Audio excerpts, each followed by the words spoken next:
Bonjour à tous, nous allons voir une vidéo d'exercice sur le test d'indépendance du Ki 2 qui fait immédiatement suite à la vidéo sur le sujet. Regardons l'exercice 2. Alors l'exercice 1 a été traité dans la vidéo d'explication de cours. On nous présente une élection présidentielle, deux candidats sont en présence, MLP et EM. Dans un village, il y a 500 électeurs, dont 100 sont retraités, 50 sont sans emploi et 350 sont actifs. Les résultats des élections sont, après décompte manuel, les résultats obtenus dans ce tableau. Donc nous avons eu des votants pour MLP, des votants pour EM et des bulletins blancs ou abstentions.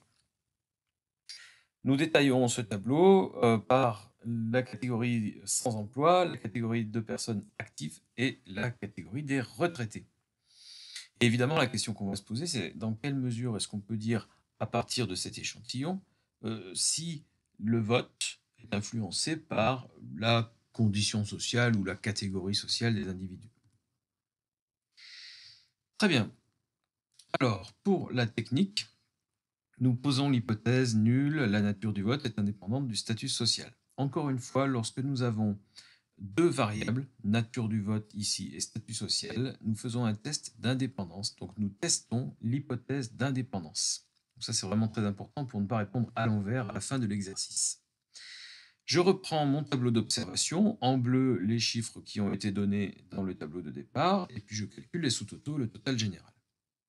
Je dois évidemment comparer ce tableau à un tableau d'effectifs moyens théoriquement obtenu en cas d'indépendance, donc en cas de véracité de H0.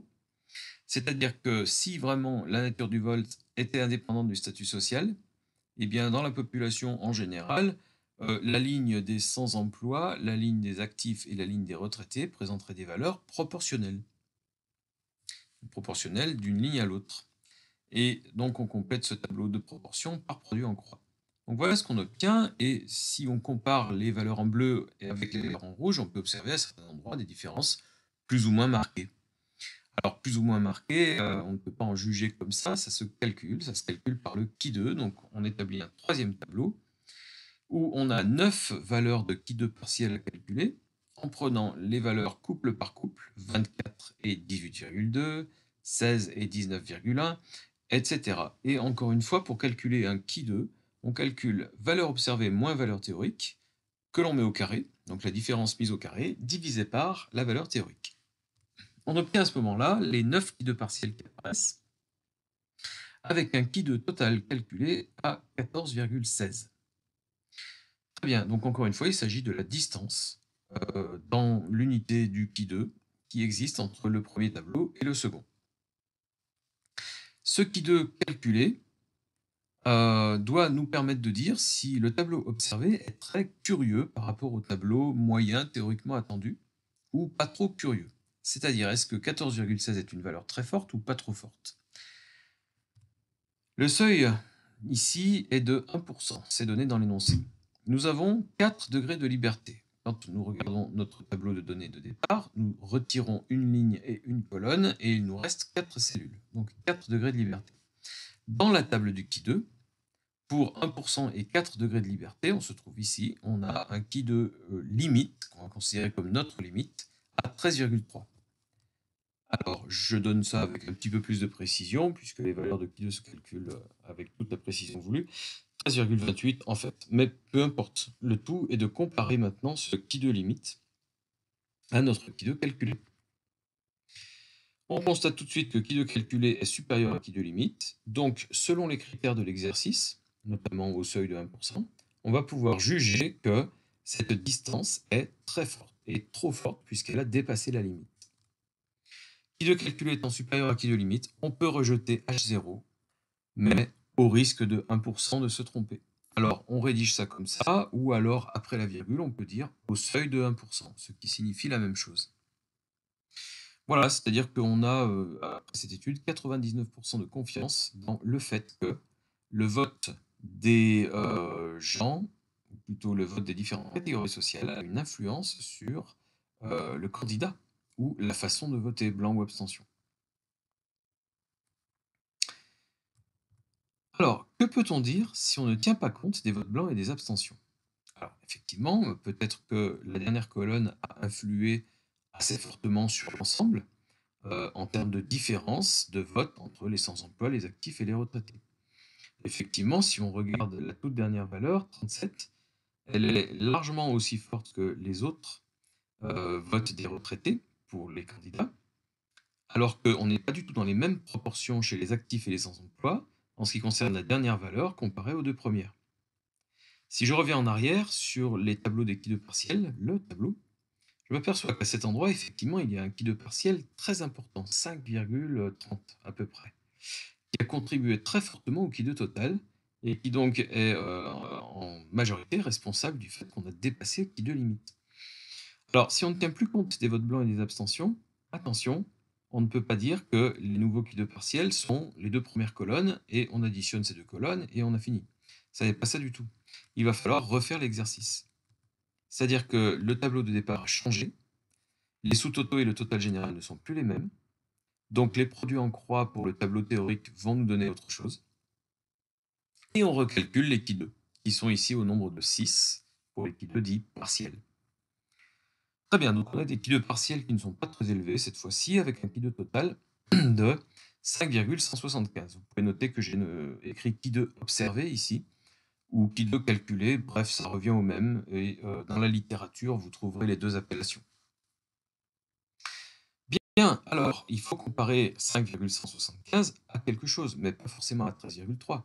C'est-à-dire qu'on n'a plus le même nombre de degrés de liberté ici, et d'ailleurs, dans la question 2, on ne nous a même pas fixé de seuil. Donc on va voir un petit peu ce qu'on peut faire avec ce 5,175. Nous avons ici 2 degrés de liberté. Et donc on regarde dans le tableau, ce qui concerne la ligne 2 degrés de liberté. Nous avons 4 valeurs, 9,21, 7,82, 5,99, 4,61 pour les pourcentages 1, 2, 5 et 10. Donc les pourcentages qui s'appellent des seuils de risque. Alors je dis pourcentage, en fait je devrais dire taux si je veux être puriste. Très bien, donc notre 5,175, il vient s'insérer entre 4,61 et 5,99. Ça veut dire qu'il correspond à un seuil compris entre 5 et 10%. Ce qu'on pourrait appeler la p-valeur obtenue par notre qui-deux observé est un pourcentage ou un taux compris entre 5 et 10%. Qu'est-ce qu'on peut dire? Eh bien, on peut dire que on pourrait rejeter l'hypothèse d'indépendance au seuil de 10%, parce que notre qui-deux a dépassé le qui-deux limite du seuil de 10%. Mais on ne pourrait pas rejeter H0 au seuil de 5%, parce que notre qui-deux observé n'est pas assez fort. Donc ça signifie, si on parle de risque de se tromper, qu'on peut dire que l'opinion dépend du groupe social, donc on rejette H0, mais au risque de 10% de se tromper. Par contre, on ne pourrait pas l'affirmer si on ne voulait prendre que 5% de risque d'erreur, parce que avec 5,175, on voit bien que le risque que l'on a de se tromper en rejetant H0 est compris entre 5 et 10%. Voilà, et on pourra donc rajouter pour conclure que, par définition, ce qu'on appelle le seuil de risque dans un test statistique, eh bien c'est le risque de se tromper lorsque on décide de rejeter l'hypothèse H0, hypothèse nulle testée au départ. Allez, nouvel exercice. Nous avons ici la fréquentation de deux magasins A et B, dans un sondage bien sûr, et nous avons réparti les personnes sondées par tranche d'âge. On s'aperçoit tout de suite dans cet échantillon que les 10-15 ans préfèrent nettement le magasin A au magasin B, alors que les 15-20 ans, 20-40 ans et 40 et plus ont une légère préférence pour le magasin B. Alors, ça encore une fois, ça n'est qu'un échantillon. Cette différence observée entre la première ligne et les trois suivantes est peut-être due au hasard du choix de l'échantillon, alors que dans la population, les préférences entre le magasin A et le magasin B sont à peu près les mêmes, quelle que soit la tranche d'âge. En fait, on n'en sait rien. Et donc, ce qui va nous permettre de trancher, encore une fois, c'est un test du qui-deux d'indépendance. Alors, le test du qui-deux, j'avais évoqué dans la vidéo de cours, est une loi à densité, une loi continue, qui est là pour modéliser une situation discrète. Donc, elle est imparfaite par rapport à la situation réelle. Mais lorsque tous les effectifs présents dans le tableau sont supérieurs à 5, c'est un critère qu'on se fixe, on peut considérer que la loi du qui 2 est plutôt bonne dans les interprétations qu'elle nous donne et les taux, les seuils ou les p-valeurs qu'elle peut nous donner. Bien, allez, donc regardons maintenant techniquement le test. Donc dire au seuil de 5% si le magasin fréquenté est lié à l'âge des consommateurs. Donc je ne répète pas notre hypothèse nulle de départ, hein, c'est le magasin fréquenté est indépendant de l'âge des consommateurs, sous-entendu dans la population, évidemment pas dans l'échantillon. Alors, j'ai besoin de mes sous-totaux de mon total général, je produis mon tableau d'effectifs théoriques par produit en croix, avec les valeurs en noir évidemment. Comme toujours, j'observe des différences, bien entendu. Le tableau d'effectifs théoriques est là pour lisser les choses, c'est-à-dire que les colonnes A et B sont parfaitement proportionnelles dans ce tableau, alors qu'elles n'étaient pas du tout dans le premier. Donc on observe, si on veut tenir compte de tous les sous-totaux, une proportion qui nous donne une légère préférence pour le magasin A globalement dans l'échantillon moyen attendu. Alors c'est dû au fait que dans la première ligne des observations, on avait une très forte préférence pour le magasin A et que ça a influé sur tout le reste des calculs, même pour les autres lignes. Alors que dans l'échantillon, on a observé que dans les autres lignes, c'est plutôt le magasin B qui avait la préférence. Mais bon, ce tableau théorique est construit sur la base de l'hypothèse H0 et des sous-totaux de notre tableau. On calcule nos qui2 partiels et on aboutit finalement à un qui2 total de 8,727. Encore une fois, il va falloir le comparer à un qui2 limite qui dépend des conditions de l'exercice. On a un seuil de 5%, on a 3 degrés de liberté. Dans mon tableau de départ, j'enlève une ligne et une colonne et je compte les cases qu'il reste. Donc 14, 29, 46, ça fait 3 cases. Très bien, donc je regarde la table, 3 degrés de liberté, 5%, on est sur du 7,82 pour notre qui2 limite, plus précisément 7,815. Mais encore une fois, ce n'est pas bien grave, puisque en général, qui2 calculé n'est pas très proche de qui2 limite. Donc c'est un cas plutôt rare. Donc on peut toujours les comparer, même si on n'a que 2 décimales de précision. 8,727 a dépassé qui2 limite, donc qu'est-ce qu'on dit? Eh bien, encore une fois, on peut rejeter H0, donc on rejette l'indépendance au seuil de 5%. Donc on dit, le magasin fréquenté est lié à l'âge des consommateurs dans la population, avec 5% de risque de se tromper en disant ça.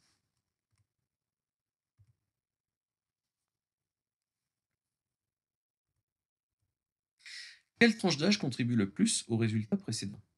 Alors, on l'a vu évidemment dans l'échantillon, c'est la tranche d'âge des 10-15 ans qui se comporte complètement différemment des autres dans l'échantillon. Mais évidemment, ça va se retrouver dans le tableau des qui2 partiels. Et lorsqu'on vous demande d'être un petit peu plus précis dans votre réponse à l'issue d'un test du qui2, ce qu'il faut aller voir, c'est le tableau des qui2 partiels. Donc, affichons-le ici. Et on s'aperçoit que effectivement, les qui2 partiels ont réagi à ce qu'on avait pu voir au départ. Les deux qui2 partiels de la première ligne sont très importants et ils représentent une grande proportion du qui2 total. À eux deux, ils forment un total de un peu plus de 5,4. Alors qu'on avait 8,7 de mémoire pour le qui2 total du tableau en ajoutant toutes les autres valeurs. Donc, c'est la tranche d'âge 10 à 15 ans qui contribue le plus au qui2 total, et de loin. Et lorsqu'on observe une différence, ou plutôt un qui2 partiel très élevé, ça signifie qu'il y a une forte différence, ne serait-ce qu'en proportion, hein, entre les effectifs observés et les effectifs théoriques, donc entre le premier et le deuxième tableau. Et on voit bien, si on revient sur les deux premiers tableaux, que pour le magasin A, les 10-15 ans ont surrépondu par rapport à la moyenne de la population, ou par rapport à l'échantillon moyen, et les 10-15 ans ont sous-répondu pour le magasin B par rapport à l'échantillon moyen. Si je reviens en arrière, on le verra tout de suite.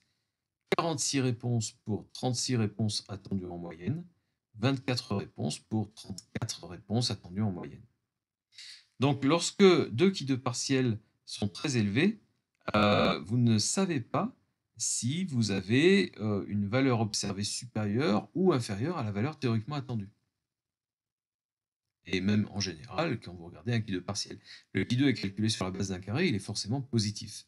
Donc il faut revenir sur la comparaison des deux premiers tableaux pour savoir si on a un trop plein de réponses dans l'échantillon quelque part, ou pas assez de réponses par rapport à la moyenne attendue. Donnez la signification de ce seuil de 5% par rapport à votre réponse à la question 1.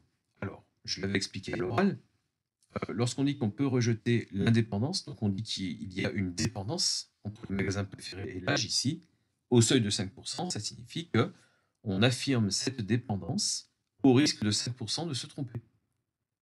Autrement dit, on affirme la dépendance à 95% de confiance.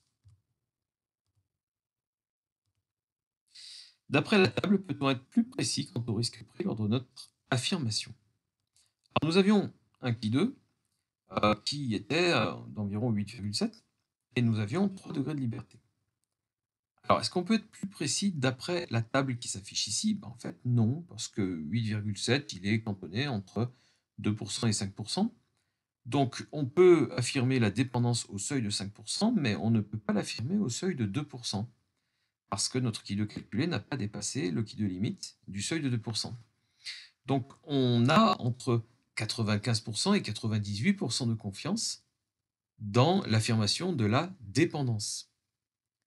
Mais puisqu'on n'a pas atteint les 98% de confiance, on ne peut pas dire « je rejette au seuil de 2%.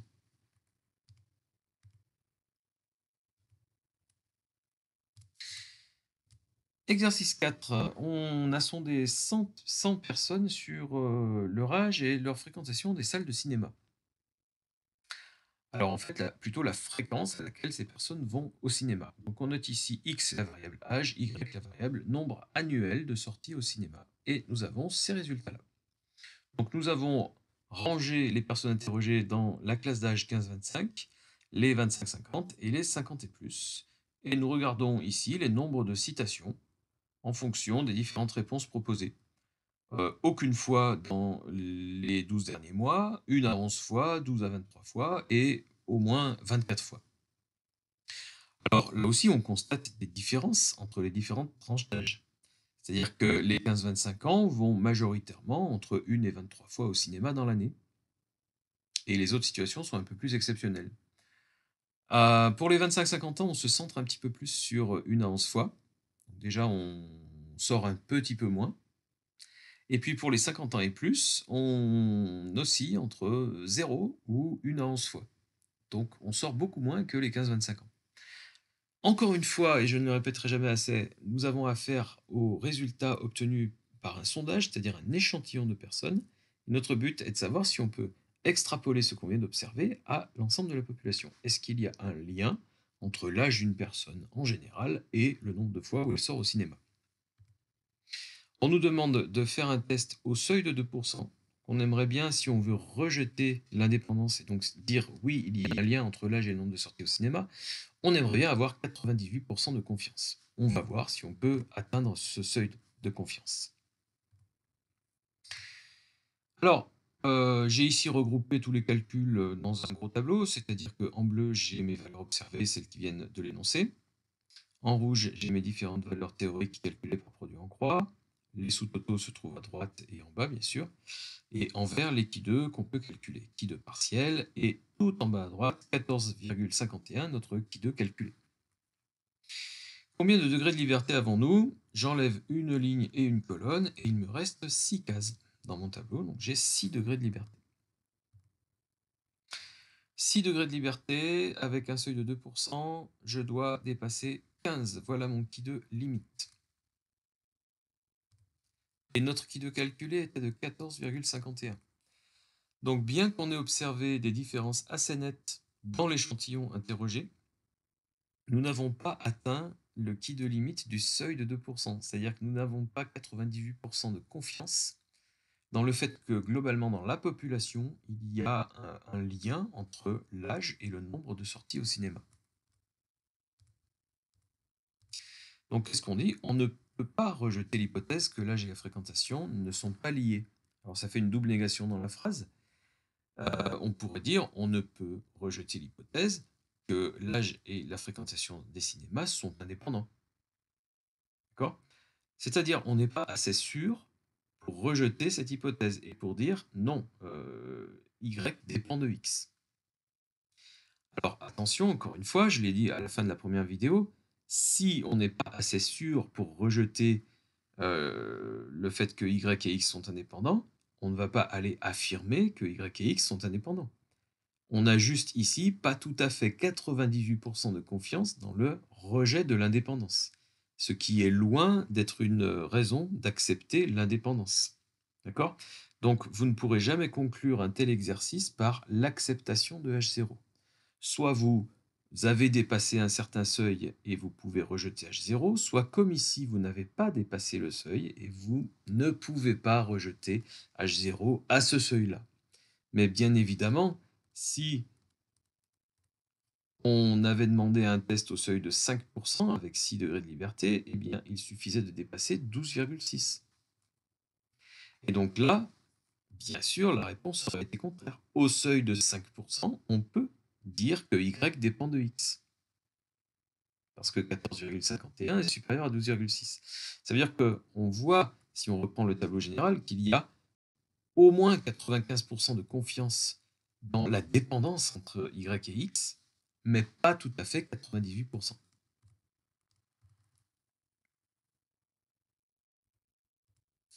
Discuter du niveau de confiance que l'on peut accorder à l'affirmation âge et fréquentation sont dépendants. Eh bien, je viens juste de répondre à la question, où on voit qu'effectivement, 14,5 se promène entre 15 et 12,6, donc on est entre 2 et 5% au niveau du seuil. Voilà, donc ça a le mérite d'être affiché ici. Et nous allons maintenant nous intéresser au qui de partiel. Donc là encore, c'est une étude intéressante à mener. D'ailleurs, des logiciels de statistiques comme Sphinx vous font cette étude d'une manière automatique et vous donnent les qui de partiel les plus importants. Ils vous les donnent même en pourcentage du qui de total. Donc, ce qui est encore plus facilement repérable. Sphinx d'ailleurs a l'avantage de vous écrire devant le pourcentage de chaque qui de partiel un petit plus ou un petit moins pour vous dire si la valeur observée est plus forte ou moins forte que la valeur théoriquement attendue. Bien, alors, nous allons les repérer ici manuellement. Donc, je réaffiche mon tableau général. Les qui de partiel les plus importants. Alors, nous avons ici 12 qui de partiel. Eh bien, nous en avons un qui est le plus fort, qui se trouve ici. Les 50 ans et plus qui ne vont pas au cinéma représentent un gros décalage par rapport à l'échantillon moyen attendu. C'est-à-dire qu'on a 13 observations, alors qu'on en attendait en moyenne 7,8. Donc effectivement, gros décalage. En dessous, par exemple, si vous comparez 15 et 14, vous avez un qui de partiel qui est très faible, parce que 15 observés pour 14 attendus, c'est quelque chose de tout à fait banal. Là, on sort de la banalité, on est sur quelque chose qui peut-être veut dire quelque chose, qui a une signification bien précise. Donc les 50 ans et plus qui ne vont pas au cinéma, si je regarde un petit peu cette comparaison, eh bien ils sont beaucoup plus nombreux dans l'échantillon qu'attendu. Voilà, nous avons un qui-de partiel relativement élevé de l'autre côté, au niveau des 15-25 ans qui ne vont pas au cinéma. Ils sont ici moins nombreux qu'attendus. Encore une fois, les valeurs en rouge ont lissé toutes les tranches d'âge entre elles, c'est-à-dire que c'est une moyenne globale sur la population. Donc, ils vont moins que les autres, en moyenne, répondre ici, aucune sortie, les 15-25 ans. Alors nous avons des qui de importants aussi sur la troisième ligne, pour ceux qui sortent 12 à 23 fois. Les 15-25 ans répondent largement plus que la moyenne pour les sorties de 12 à 23 fois. Et les 50 ans et plus répondent largement moins que la moyenne pour les sorties de 12 à 23 fois. Voilà, donc nous avons ces observations-là. Alors, je vous avais expliqué auparavant dans un autre exercice que lorsqu'on a des nombres d'observations qui sont inférieurs à 5, la loi du qui-de, elle devient un peu imprécise pour décrire la réalité. Donc effectivement, par exemple, pour ce 4 et ce 4 ici, il ne faut pas trop accorder de crédit à l'importance des qui-de qui sont trouvés ici et là. C'est-à-dire, certes, on a une différence nette entre la valeur observée et la valeur théorique, mais ces valeurs sont trop faibles pour qu'on puisse modéliser ça par une loi continue. C'est-à-dire qu'on est trop dans le discret, si vous voulez. On est trop dans les petits effectifs. Et on sait très bien qu'un tout petit morceau d'échantillon a très peu de chances de donner une certaine représentativité par rapport à la population. Donc il vaut mieux faire confiance au qui 2 qui s'exprime par rapport à des effectifs un peu plus importants, comme 10, 13, 16, 15 ou 13, encore ici dans le tableau. Donc ce qui 2 là, il est intéressant, avec un effectif de 13, et celui-là est intéressant, avec un effectif de 13 aussi. Voilà, donc je cite un petit peu dans ce qui apparaît ici, ce qu'on vient de dire, en particulier pour les qui 2 les plus importants. Voilà, j'espère que vous en savez un petit peu plus maintenant sur le test du qui 2, sa méthodologie, la façon de conclure un test du qui 2, et puis la façon d'interpréter un peu les qui 2 partiels. Je vous remercie et je vous dis à bientôt pour une prochaine vidéo.